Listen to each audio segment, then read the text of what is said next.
Well, hey, everybody. Happy Thursday from the hub in the Magic Kingdom.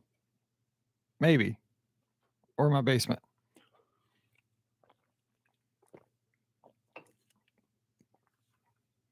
Let's get ready to talk about episode 51, Mike in the Midwest. Let's see what we got here. For feedback, we got 8 comments. Yes. All right. How about we podcast before I head out of town for the weekend? How about that? I'm excited. Just surprised Pam. All right, here we go.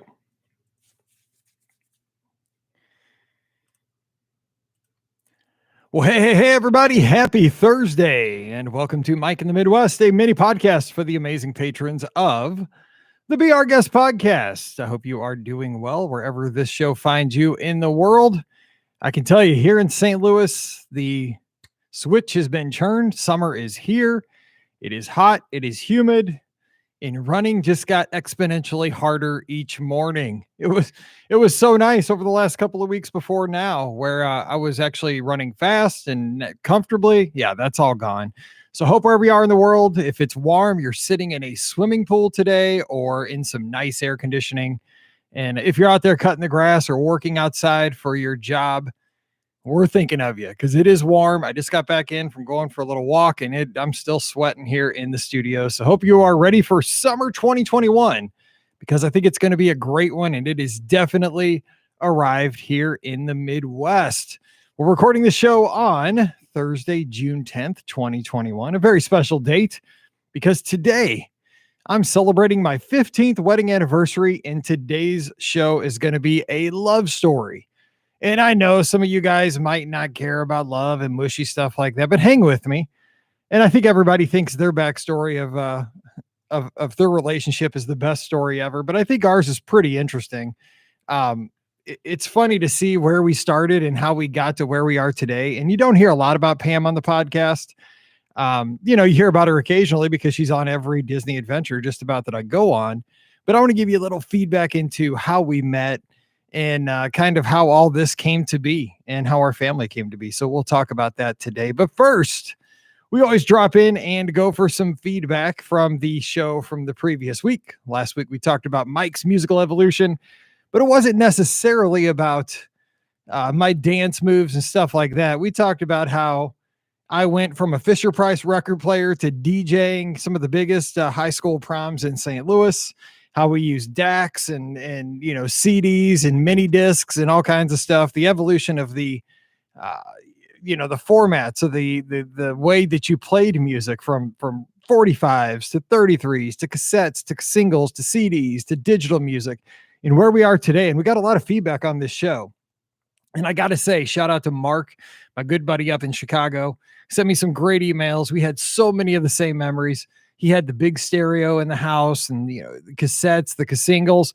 And I just appreciated him taking the time to email me after the show came out last Thursday, because I hope this show always brings you a bit of nostalgia. Some things may be different, but hopefully a lot more of these things we have in common.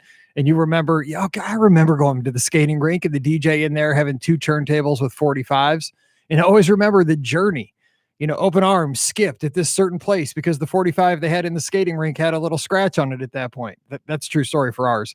Open Arms had this little scratch when he said, "And now I come," and it never said "to you" because it was a scratch there. So I still remember that from when I was a kid. And then when I became the DJ at the skating rink, I still played the same single. So when I hear the real version on Apple Music now, I'm like, that sounds weird because it doesn't have the scratch. Anyway, lots of great feedback, Mark. Thanks for the emails. And we're going to get to the feedback we have here on the Patreon group. Again, if you have feedback on today's episode, please drop by patreon.com/BeOurGuestPodcast. Find one of the feeds, either the audio or video. They're both here. And give your 2 cents, and we'll share that here next Thursday. Kurt Long, my good friend down in Alabama, Roll Tide, says, I had the Fisher-Price record player. Remember having Gremlins read-along book and records. We also had a Camelot Music in our mall, and I remember buying single cassettes because they were cheaper. You didn't have to search for the song you wanted to hear. Absolutely. That is exactly right. And I don't know if I mentioned this last week, but Camelot had the listening stations. They had the headphones, the over-the-ear headphones. You could go back and select through maybe 10 different albums and listen to some of the songs. But yeah, because singles were, I think, 99 cents, kind of like the very first iTunes, right? iTunes singles, we used to buy our music for forever, 99 cents a track. You would load up your computer, then maybe burn it to a disc. And yeah, because singles were usually 99 cents, maybe $1.99. I can't remember, but they weren't expensive. But I was the same way. Albums were too rich for my blood. 15, 20 bucks. No way. I just get a bunch of singles, I call them. But yeah, those read along books, I got to get one of those. I don't know. I'm not really a big retro collector because my wife doesn't like junk and clutter. And so I'm not allowed to keep too many things just to keep the wife happy. But I would like to have one of those book and records, but I don't have a record player anymore. So I don't know what good that would do me other than nostalgia. I have bought a bunch of not a bunch. I've bought like 5 Atari 2600 cartridges. I don't have an Atari 2600, but I did buy a Pac-Man, a Space Invaders, and a Defender at a store one time just for the physical media, just to have right there in my hands. Pretty cool. All right, some more feedback. Georgiana Lissauer, thank you so much for being a patron. She said, loved my Mickey Mouse record player when I was little. I'm not sure where it came from, but I had a collection of children's stories and classical music, probably passed down from one of my older cousins. And she says she's in her late 30s. As I got older, I had a knockoff Walkman. Same. Mine came from Walgreens. And when I was in 6th grade, I got a Discman for Christmas. I thought I was so cool listening to Ace of Base. I saw the sign on perpetual repeat. Oh my gosh, I played that song so much at the skating rink when it came out. I saw the sign. This was the heyday of grunge. So most of what I listened to as a teenager was alt and classic rock. I also don't listen to much music now, mostly podcasts, but we'll turn on Top 40 for the kid to sing along. Thanks for the trip down memory lane. Georgiana, thank you so much for the trip down memory lane. Oh my gosh, this is Ace of Base. And she didn't mention it, but I hope her Discman didn't skip as much as mine. I'm telling you, if a slight sneeze happened across the room, skip. That thing was terrible. But again, it was not I didn't have a real Discman. I didn't have a real Walkman. There were always so many knockoffs that you could get, they were kind of by the checkout at Walgreens. I think that's where I got them. So probably, junk. Well, it was junk. But yeah, that was the definitely the age of grunge. All teenagers were angry back then in the early 90s. Sherry Knotts, thank you so much for being a patron. And let's see what Sherry has to say. She says, I'm older than you, Mike, but this brought back some fun memories. We thought 8-tracks were the coolest things ever. If your car had an 8-track player, you were really living. When cassettes started to be the thing, you had all these 8-tracks. There was some sort of adapter you could get to play 8 tracks in the car. It was like a fake cassette that you'd pop in the cassette player and it attached to an external 8-track player.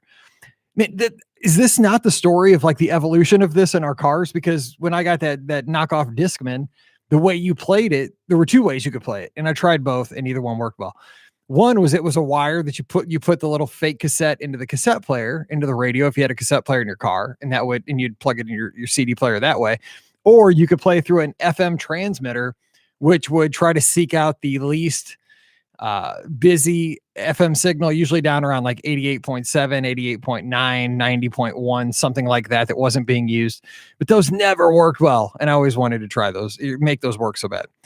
Sherry also continues. I also remember recording music off the radio, sitting around all day with the tape recorder ready to go, just in case your favorite song came on and you'd hit record as fast as you can. Wow. Kids of today are so spoiled. Okay. You are 100% right, Sherry. Thanks for the feedback. I appreciate it so much. I will tell you, Mallory, every night before, kind of her evening routine, what she does is she takes her shower, usually about 9:00. So she doesn't have to take it in the morning and she can just go to bed. And we have an Amazon Alexa Dot, the little bitty one in our, I think I just sent off mine here in the studio, but we have those scattered around the house. We have them in each bathroom and in a couple other bedrooms and stuff. And the thing is, we have it connected to Apple Music because I have that for the girls. They all have it and I like it too. So when she goes into the bathroom, I mean, all she does is yell out whatever song she wants to hear. And the whole time she's taking a shower, she's singing. And then when the song's over, she yells out the next song. Could you imagine like somebody doing that when we were like growing up in the 1980s? I mean, you thought like, Kit on Knight Rider was futuristic. You can just yell out to the air right now, any song you want in a lot of houses with this $20 device from Amazon. and that song plays. 70 million songs you have access to. Just yell it out in the air. Boom, it plays. Sherry, thank you so much because that is nuts. It is crazy. We are living in the future. Wade says, hey, Mike, fun episode. Believe it or not, Buddy and I started a DJ business in high school and they called it Loud and Clear. I like that's a great name. We were Celebrate DJ. We started it because we hated the music that was played at our dances and to make money. We made bank for 2 high school kids. Some weeks we did 4 dances a week. We even partnered with a video store to have a big screen at a dance when Michael Jackson debuted the Thriller video. Also, we were all albums in 45s. Still have nightmares about our subwoofers making the needle skip. Lots of fun and good memories. Oh my gosh, I'm playing golf with Wade next month. And we're going to have to share our mobile DJ stories because mobile DJs have tons of stories. That's awesome that you did that in high school. I love Loud and Clear. That's sweet. And side story. So I remember when Thriller came out now this wasn't at the rink that I ended up running and all that stuff, but it was the sister rink. I ran Spinning Wheels, which in the day it used to be called Aloha, but then they built a new rink and it was called the New Aloha. But anyway, the new rink debuted the night that Thriller came out. They had a big screen at the skating rink. Everybody watched it. Everybody stopped. So yeah, the Thriller video at Aloha, that brings back a great, and there were a lot of DJ companies that had the video set up. We didn't do the video. We just did the laser lights and fog machines and all that. We didn't do the video. Dennis, my good buddy down in Dallas. I had a stack of 45s that I used to record onto cassette. Then I did the same thing for CDs. I never realized how much room all that took up until I went all digital with my music. This episode reminded me of going to look through the bins at the Camelot Music Store at the Chesterfield Mall. Oh, that's down the road from me. It's 5 minutes away. And it's an abandoned mall at this time. Dennis, they're playing what they've done with it. Now it's badminton courts and pickleball courts all throughout the mall in the common areas. So they're trying to get some rent. I also remember getting my first car that had a built-in CD player. That was huge. No more skipping every time you hit the slightest bump on the pavement. Absolutely. And the sad thing is my Jeep now has a CD player. It's a 2012 Jeep. So it's almost 10 years old. And it does have a CD player, but I don't think I've played a CD in it ever because I've always just kind of, digitally used music from that point on. Thanks, Dennis. Great memories. Oh, poor Chesterfield Mall in Camelot. Heather Hayden, thanks for being a patron. Great episode. I had the Mickey and the Beanstalk book and record combo. I remember my knees knocking and my teeth chattering during the fee, fi, fo, fum part. It was so scary. Great walk down memory lane. That's awesome. I got to get one of these. I wonder if they're on Apple Music. I got to look. There's got to be some kind of digital, because think about it. You could do like a digital book and, scan the book and then have the audio file with it. I bet you they're online. Okay. But I mean, the record would be better, but let's see what I can find. And Heather says, let's hear more about those St. Louis foods you mentioned in the episode. I love regional cuisines. I can't remember what I said last week, but I will tell you that St. Louis is known for kind of if you come to St. Louis, these are the things you got to get. You got to get toasted raviolis. We do ravioli, but we toast them. They're very good. You dip them in marinara sauce. And people outside of St. Louis, a lot of folks haven't heard of that. They're just so good. So good. You put a little Parmesan cheese on top. We're also known for ooey gooey butter cake, which is, I can't even describe it. It's a cake. It's in a cake pan, but it's ooey and it's gooey. It's a mess. And you just cut a little square. It's all over the place. You eat it with a fork. It is so good. A lot of butter in that. And probably another thing we're known for is our Imo's Pizza, IMO. And it's a company that we use Provel cheese on our pizza. A lot of folks that are not from St. Louis like gag when they try to eat an Imo's pizza. My brother-in-law, he's from Indiana. He cannot eat Imo's. He's like, Provel cheese. Oh! He will not eat it. But St. Louisans, I think we have a lot of folks that like Provel cheese. And the thing is, it's a circle pizza and it's cut into squares. And I've seen people get, outrage on Twitter about that. And also our bagels, we cut like bread. And that's just how we've always eaten them. Ever since I remember, we don't like slice a bagel and have 2 halves. We ask when we go to bread company, which it's called St. Louis Bread Company here, but around the country it's called Panera, but we call it St. Louis Bread Company. It's what it's called. And you go in there, you buy a bagel and you say, slice it like bread. And they put it in a machine, goes and gives you 20 slices of a bagel. It's real good. It's good for snacking because you can just take a piece here and there and all of a sudden the bagel's gone. Thanks, Heather. Appreciate you being here. Megan Green, got to get her comment. Love her being here on Patreon. She says, I love the book and record sets when I was a kid, and I spent so much time sitting next to my radio with a blank tape ready to go, waiting to catch the right song. I also remember I loved when my mom took me to the mall so I could go to Sam Goody and spend my money on the $1 cassette singles because that's all I could afford. Plus, you could get more variety that way. Absolutely. I mean, the more I think about this, the cassette singles were our Apple Music, not Apple Music, but the iTunes store, because I remember like you could buy 99-cent tracks and you were so careful about it because you might get a $10 gift card or something in high school for your birthday. And you're okay, I can get 9 tracks or I can get 10 tracks. And so you were very careful and you could buy an album, but I never did because I wanted to get just to the meat of the matter. I want to get just the songs I loved. So thanks, Megan. We got to do something with these record and book sets. Maybe we'll have to do a show on those if I can dig some out and find some. That'd be fun. All right, well, let's get to the meat of the matter here for today's show. Thanks for all the feedback. Please leave feedback at patreon.com/BRGuestPodcast. Let me give you just a 15-minute quick little story here today. Speaking of 15, today as I'm recording this podcast, it is my 15th wedding anniversary, and I'm super excited for that. My wife and I got married on June 10th, 2006. And we got married. So I will try to post some pictures on Instagram and Twitter today or tonight. We got married here in St. Louis in a place right near where my wife grew up. Now, the thing is, my wife and I grew up within 10 minutes of each other, but we did not know each other until I became a teacher. That's how we met, was when I got my second full-time teaching job.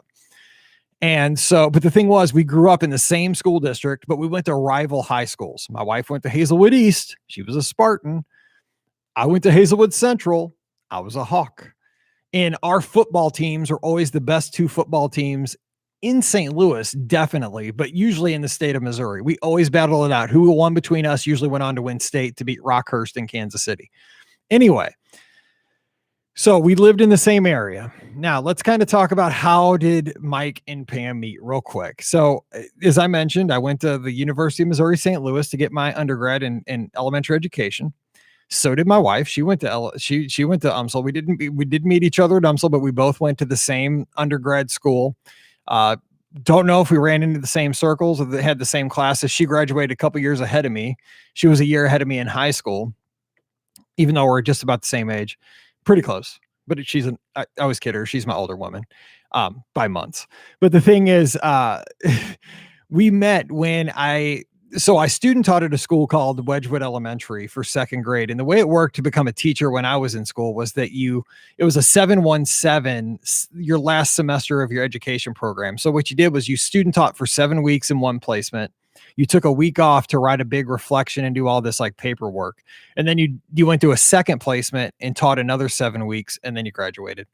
So my first 7 weeks was at this school called Wedgwood Elementary. I got placed in a 2nd grade classroom with Mrs. Jasper, and it was just an amazing experience. I was blessed to be put in somebody's classroom that was an angel and took me under her wing. An amazing teacher, and she taught me so much in 7 weeks that I could never thank her for all the help she gave me that I got to teach for 17 years. And I used all her tips and all her skills that she taught me. But I love teaching those 2nd graders. So I taught at this school, and in those 7 weeks, I really developed a relationship for the entire staff. I loved the building. I loved the kids. I loved the neighborhood. It was in the school district that I grew up in, Ferguson-Florissant. So I was kind of really drawn there, but I wanted to get a job teaching in the district that I had graduated from, which was Hazelwood. It was the neighboring district. It was my district. It's where I graduated from. So in my second placement, I taught 6th grade in Hazelwood School District with the teacher of the year for the entire district. She was my cooperating teacher, but she was not very warm and fuzzy, and she didn't want to really share anything with me. I think she saw me as a threat, like I was going to come to try to take her job or something. So I did a good job there, I think, but she was very kind of off to herself and wouldn't share materials and, would do what was required, but nothing extra. Mrs. Jasper at Wedgwood would stay till 7 if I had questions or if I had struggles, and I was a part of everything. I ran the conferences, even though I didn't know what was going on. She said, that's how you get experience. I did everything there, and it was great. I got to develop the relationships with the kids, the parents. I didn't get that at the second placement, and I was disappointed because that's where I wanted to teach, was in that district. Anyway, once you graduate, I graduated in January because I was on a different schedule because I was trying to work my way into the United States speed skating team at the same time. But I finished the year back in Ferguson-Florissant. They had a spot for me at a neighboring school. And so I finished teaching 2nd grade for a teacher that dropped her kids off 2nd grade class. She took her kids to PE class and never came back. It was her planned period. She went out the door, never came back. The class was that crazy. This is what they told me. So I got hired for that job, permanent sub from January till the end of the year. Those kids were a handful. Oh my gosh. I went home and fell asleep every day about 5 o'clock. I was exhausted, but I made it through. So the next year was going to be, where I wanted to get my full-time teaching position, because this was it. This is where I wanted to be. So the principal from Wedgwood called. I developed a great relationship with her. She said, Mike, we got a 3rd, 4th, 5th, and 6th grade position open going into next year. We want you to apply. Wink, wink. We really want you to apply. So I was like, yes, I'm going to get a job teaching at Wedgwood, the school that I love. Not where I originally wanted to be, but where I really wanted. I love the school. I loved everything about it. So she asked me, what grade do you want to teach? 3rd, 4th, 5th, or 6th? I said, like, 6th. I love working with the older kids. I think it's so fun seeing them become young adults. And, it's a cool age. Kids are getting into their sports, their passions, their music, all that stuff. And the curriculum's a little bit more challenging to teach, which I enjoyed too. So what you had to do was you had to go and interview with the existing 6th grade team. So there were 4 teachers in 6th grade at Wedgwood. And of course, one of them, she was having a baby. That's why she was not coming back. So the remaining 3 interviewed me. And so it was Mrs. Perrin, which was this awesome, just great African-American, short hair, kind of afro, just the nicest lady. And if you want to look up teacher in a dictionary, you will find her. Look up just a saint, you will find her. She was just amazing. The school that I taught in was primarily African-American, and the thing was, she just took those kids by. I mean, we all did, but she had a way with kids, and she still does, that I can't even put into words. Mrs. Perrin was amazing with these kids. She loved them all like they were her kids. And I was so glad to get to learn under her as a colleague. Mrs. Timmons, again, another angel next door to me. She lives out here in St. Charles by me. Master gardener, is great. Worldly. She knew about world. She taught the social studies all the time. Worldly, knew everything about everything. You could just ask her anything. And there was this 3rd teacher, this younger teacher, Pamela Bullington. And I was like, ooh, okay. So, they're asking me questions. I thought it was pretty cool though, that we got to, there were 2, rather older, not old ladies, but older ladies, experienced ladies. And then Pam was young, just a couple years older, like I said, my age, just a couple months older than me. Anyway, got on the team, and that's how we met. Pam basically hired me onto her team. So we taught together for 9 years, teaching 6th grade, and we taught next door to each other. And the thing was, Pam and I just got along really well. We were like best friends. We were always together. Our school was divided up into pods, like sections of the school. And so we taught in pod D, like Dumbo. And it was just 5th and 6th grade classes. There were 8 classes down there, 4 5th grades and 4 6th grades. And we had a core 4 is what we called it. It was the 4 young teachers that we loved. So it was myself and Pam, one of my best friends who taught 5th grade across the hall. He was in my wedding, in our wedding. Dave, great guy, just super teacher, great guy, still teaching out here in St. Charles. And then our friend Beth, who left teaching, and now she lives in Indiana. So it was us 4. And what the deal was, we had our hands in everything that the school did. Pam and I were the student council sponsors. Dave and I did astronomy nights. Everything that happened, we did car washes, but everything ran through the 4 of us pretty much for that school for like 5 or 6 years, because we were the young teachers in our 20s, and the older teachers had already done that, been there. They were like, go ahead, you guys be in charge of everything.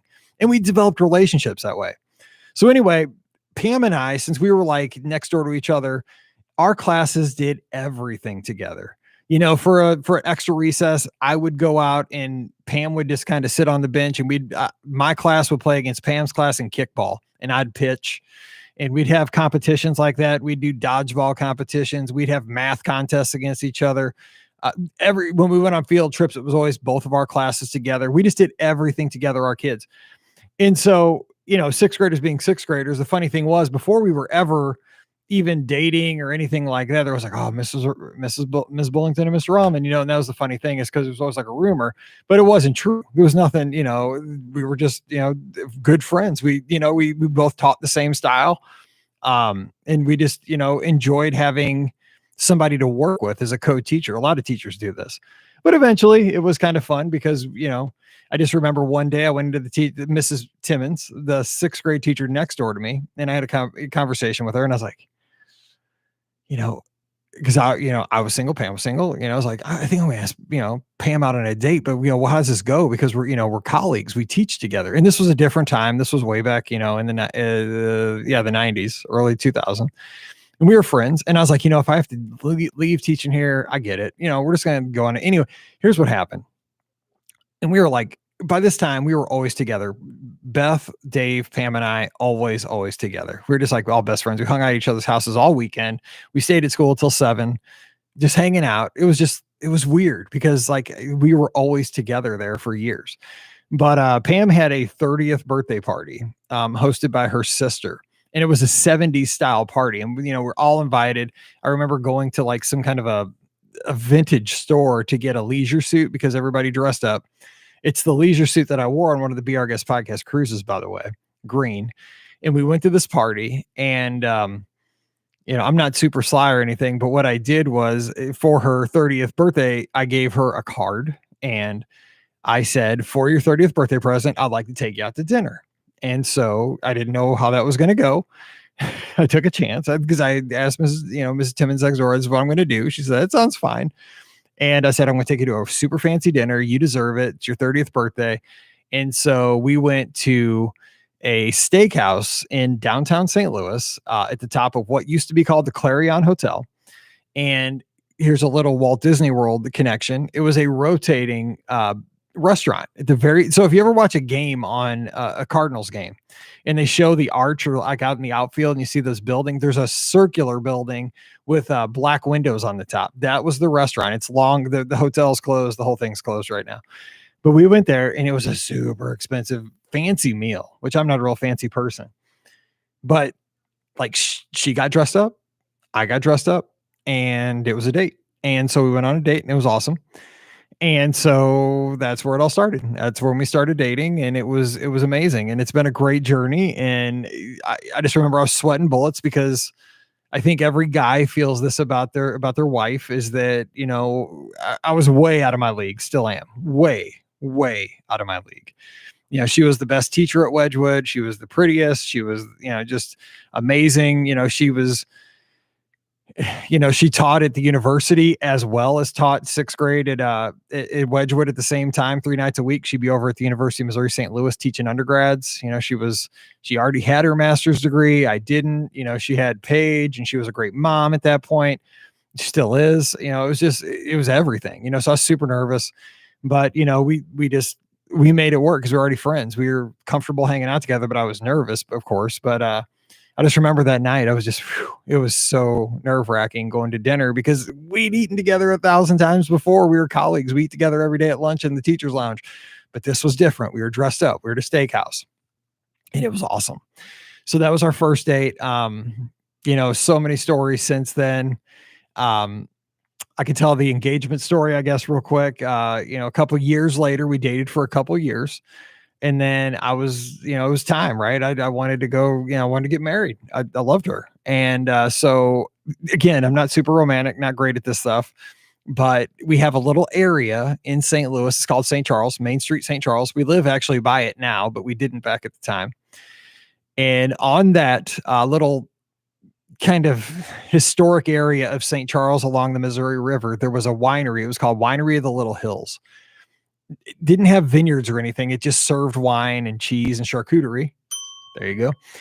I don't think they called it charcuterie back then. It was called the cheese board. Anyway, we got the cheese board. We got a bottle of wine. We sat there, we talked, and we just, had a good time. Now, before this, I'd already asked her dad, and that was nerve wracking because her dad is like 6'5", super nice guy, but just big guy, Mr. Bullington. I mean, Bullington, that just sounds tough, right? And he always jokes around, you mess with the bull, you get the horns. I didn't want to get the horns. Anyway, I just wanted his daughter for my wife. And that was, I did ask him. He said it was great. I was like, whew, okay, good. That's out of the way. So we go to the winery, the Little Hills, and we, kind of share a bottle of wine, have some sausage, some cheese, stuff like that, just hang out. And then I told her, I said, let's go walk down by the river. And she's like, okay, that's weird, but okay. Cause it was getting ready to rain and we were sitting outside at the winery and I was watching the weather. And the funny thing was, here's a funny story about this. So back in the day, she was really into these things called party light candles. And so she would have these home parties and sell these things, or little parties. Her friend would come and sell them, and all those kind of home parties that they do. But the thing was, at this winery, they were doing a candlelight party there, and so she wanted to like go over and start shopping at the winery. And I'm thinking, no, I got the ring in my pocket, like, and it's getting ready to rain, and I had a special surprise. So I'm like, let's go walk by the river. And so we go down right by the Missouri River. There's a little path. There's some benches every couple hundred yards and so forth. And so we're walking, we're talking. And I say, hey, take a seat on that bench. And I was like, let's sit down. She's like, okay, this is weird. So then like, I was like, I started telling her, how you do when you get engaged. I was like, I really love you. I really love Paige. This has been the greatest this last couple of years. Dating and so forth. And she's stopped me cold and she's like, are you dying? Like, is there something wrong? And I was like, there's nothing wrong. That's when I dropped down to a knee, asked her, and she said yes. And it was amazing. And still, I mean, it wasn't probably the most romantic thing along the muddy Missouri River, but it was our spot. And we still have a picture of us on that bench up in the living room. So that's kind of our love story. Now, the thing was right after that, I said, okay, great. We're engaged. We have to go. And she's like, what? I'm not leaving Paige. I'm like, no, we are going. I've got arrangements. Your parents are watching Paige. We're going to go on a train. And she's like, what? Because remember, I didn't fly back then. So they had this downtown St. Louis. We have an old historic area called Union Station. It's right next to Busch Stadium. And it used to be a very busy bus terminal in the early 1900s. But now it's like a retail area. There's an aquarium, a Ferris wheel. It's a little touristy area. But they had a little train that would kind of go out and back on dinner cruises. And it took about 2 hours. It leaves downtown St. Louis, goes over in Illinois, does a loop and comes back into downtown. And so I had booked that in the hopes that she said yes, or else it would have been a pretty bad train ride. Fortunately, she did. And so I told her, pack your bags because we're going on this train and we're going to stay at the Hyatt downtown, after that, because we're going to go, have dinner and stuff. And then, we'll come back the next morning and, Sunday, it'll be fine. We'll go to church, we'll get Paige and all that stuff. So we did that. And so it was just amazing. Like we took a train ride, we got to talk. And I remember I have pictures of her calling, her friends, telling them they knew because I'd talked to them before. Most of them, but that's just kind of our love story. And then where did we get married 15 years ago today? We got married in Spanish Lake, Missouri, which is where Pam grew up and where I spent a lot of time as a kid because it was about 10 minutes away from where I lived. We got married in an old Southern plantation that was very near where like I said, where she lived and where both of us had spent some time as kids. Just because it's called the Larimore Plantation. It's just a big old house. And so you got to use the house to get ready in, it had a bunch of bedrooms and so forth. Outside there were gazebos and big oak trees, paths and little ponds and stuff on the grounds. And I still remember like the one thing we really splurged on at the wedding. And it was, I'll tell you what, it was super nerve wracking because we got married outside. So we worried about the weather for like a year, even though it didn't matter. We're like, please don't rain on our wedding day because we're getting married outside. So we worried about that. Fortunately, well, we made it. Let me just give you, we made it before the rain. And then the reception was in this old converted barn on the grounds that held everybody. It was awesome. Now there was a contingency that if it was raining, we'd get married in the barn, but Pam and I really wanted to get married outside under the oak trees. It just looked great. And I'll post some pictures anyway. But the one thing we splurged on for the wedding was Pam came in with her dad on a horse-drawn carriage. And it was so cool. So she came up the path, the clock of the horse's hooves, and she comes in, gets dropped off. We get married under big oak trees with all of our friends and family there. Some of our students were even there. Some of our, families that we'd really developed relationships with. It was really, really an awesome day. It started to look really scary in the sky because it was June in St. Louis. And so we got the wedding in, and I mean, we're getting our pictures after the wedding, and our photographers were Ricky's parents, Donna and Rick. And it's getting dark. I mean, it's looking like a tornado's coming because we're outside on top of this hill and this is, this wooded area, and they're taking the pictures quick, because it's getting dark. They're trying to get the lighting right and all that for these post-wedding pictures. And then we get into the reception area. They announce us in. We're getting ready to have dinner and toasts and dances and all that. Well, that's when the rains came, and it was a huge storm, and lightning struck one of the big oak trees. and fell right on top of Ricky's parents' Corvette, which was parked in a no parking zone, by the way. So a lot of people say it's karma. No, I feel bad, but yeah, it kind of crushed the windshield, fell on Rick Niblett's Corvette, and I felt so bad for him. But yeah, we had a great reception in the barn, friends, family. One of the things I remember from the reception was Paige. She was only about 7 or 8. She gave an awesome toast that she had written. Like the maid of honor gives a toast, the best man, but Paige gave one too. It was awesome. And then we danced to A Moment Like This. That was our wedding song by Kelly Clarkson. And the wedding party got out there. We danced to Prince, 1999, and it was a party for the ages. And then we had a great time. And the rest, I guess you could say, is history from 2006. So I'll share more about that down the road. I don't want to give you too much, but that's kind of my love story here on my 15th anniversary. And by the way, I surprised Pam this morning for our anniversary. We're going on a trip tomorrow. We're going to Branson. We've never been to Branson, Missouri, even though we've grown up in Missouri. Both of us, our whole lives, never been to Branson. We're going to go to Silver Dollar City on Saturday and Sunday. I'm going to bring my cowboy hat and see what the Ozarks have to offer. Maybe we'll see Matt Parrish. Who knows?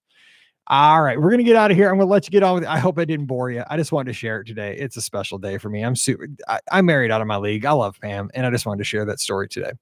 All right, we're going to get out of here and wish you a great Thursday. Thank you so much for being a patron. I can't thank you for your support enough. We'll be back again next week with another fun Mike in the Midwest. But until then, stay safe, stay healthy, and we'll see you real soon.